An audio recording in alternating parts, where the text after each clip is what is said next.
हे friends, तो काफी ही quick update में बात करते हैं भूल Bhulaiyaa 3 film versus Singham again की, जिसकी रिलीज डेट की अनाउंसमेंट रिसेंटली ही स्टूडियो ने ऑफिशियली कर दी। जबकि अगर देखा जाए तो कार्तिक आर्यन की भूल भुलैया 3 फिल्म अपनी दिवाली की रिलीज की अनाउंसमेंट काफी टाइम पहले ही कर चुकी थी, वो भी सिर्फ और सिर्फ इस फिल्म के सेकंड पार्ट के हिट होने की वजह से। जिसके बाद फिर क्या भूषण कुमार का इंटरव्यू और उनके इंटरव्यू में कही गई बातें इस फिल्म से रिलेटेड अभी के लिए तो उस तरीके का सर पैर नहीं बनाती, जिसमें उन्होंने भूल भुलैया के यूनिवर्स को बनाने जैसा मजाक भी किया था। लेकिन खैर, अब सिर्फ टाइटल ही नहीं बल्कि कार्तिक आर्यन की स्टोरी के आर्क को भी आगे ऐसे ही कंटिन्यू किया जा रहा है, जिसमें उनका कहना यह था कि तीसरे पार्ट के एंड में एक ऐसा क्लिफ हैंगर होगा जो कि आने वाले चौथे पार्ट को सेट करेगा। लेकिन ये सारी बातें तब्बू को रिकास्ट करने से पहले की थी, जिस बारे में तो आपको पता ही होगा कि अब उनकी जगह विद्या बालन को फिर से इस फिल्म में कास्ट किया गया है। यानी देखा जाए तो यहाँ पर कंटेंट नहीं बल्कि एक्टर की फीस मैटर करती है, जो अगर जरा भी बड़ी, वो भी सेकंड पार्ट के बहुत ज्यादा हिट हो जाने के बाद, तो फिर फिल्म से ऐसे एक्टर को निकाल करके फेंक दो जिनके बलबूते पर ये फिल्म बनी है। और हाँ, इसके अलावा एक नाम माधुरी दीक्षित का भी निकल कर आया है, जिन दोनों की डीओ से इस फिल्म के तीसरे पार्ट को आगे क्या अलग करने के लिए बनाया जा रहा है वो तो फिल्म देखकर ही पता चलेगा। बाकी बाय द वे, एक्ट्रेस के रोल में तो इस कहानी ने फिल्म की लीड एक्ट्रेस को भी चेंज कर दिया है, जो कि इस बार कियारा आडवाणी नहीं बल्कि तृप्ति डिमरी होगी। जिस हिसाब से देखा जाए तो ये बात भी समझ आ जाती है कि ये फिल्म सिर्फ भूल भुलैया के टाइटल को लेकर कहीं ना कहीं आगे तो बढ़ ही रही है, लेकिन उसमें ये फिल्म अपने कुछ नोन फेसेस को छोड़ना नहीं चाहती, खास करके कार्तिक आर्यन, संजय मिश्रा और राजपाल यादव, जो कि डेफिनेटली होने भी चाहिए। लेकिन देखते हैं कि कहानी का पड़ाव अब भूल भुलैया के इस यूनिवर्स में फैंस को क्या अलग देता है। जिसकी अगर सच की बात करें तो ये फिल्म मंजुलिका के क्रेज पर ही बहुत ज्यादा चली थी, और हाँ, भूल भुलैया के टाइटल की वजह से भी, जिसे सेलिब्रेट करने के लिए ऑडियंस थिएटर तक एक ऐसे समय में पहुंची थी जिस वक्त बॉलीवुड की फिल्में बॉक्स ऑफिस पर पानी नहीं मांग रही थी। ऐसे में कार्तिक आर्यन ने ऑडियंस को अपनी तरफ अट्रैक्ट कर ये बता दिया था कि वो ऑडियंस को थिएटर तक लाने की क्षमता रखते हैं, लेकिन शर्त यह है कि कंटेंट लोगों के नॉस्टैल्जिया को याद दिलाना चाहिए। जिसमें चंदू चैंपियन एक फ्रेश कंटेंट के साथ, या फिर कहूँ काफी अच्छी प्रेजेंटेशन तो रखती है, लेकिन उसे ऑडियंस उस लेवल की नहीं मिल रही जो फिल्म वो डिजर्व करती है। लेकिन खैर, भूल भुलैया के ट्रैक पर रहते हुए जो सारी ही डिटेल मैंने आपको दी है, अब उससे हटकर फिल्म की रिलीज की बात करें तो इसे लेकर के फिल्म के डायरेक्टर अनीस बाजमी की तरफ से कहीं ना कहीं खेद दर्शाया गया है कि वो क्लैश में बिल्कुल भी बिलीव नहीं रखते,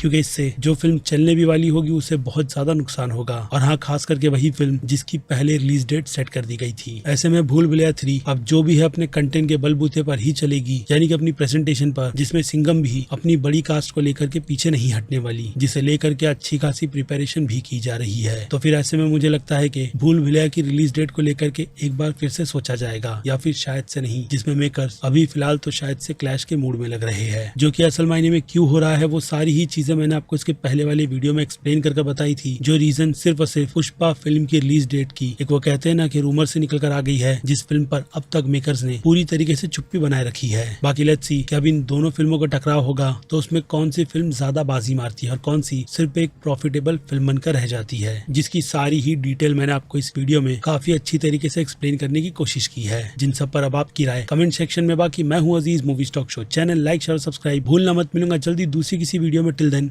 बाय।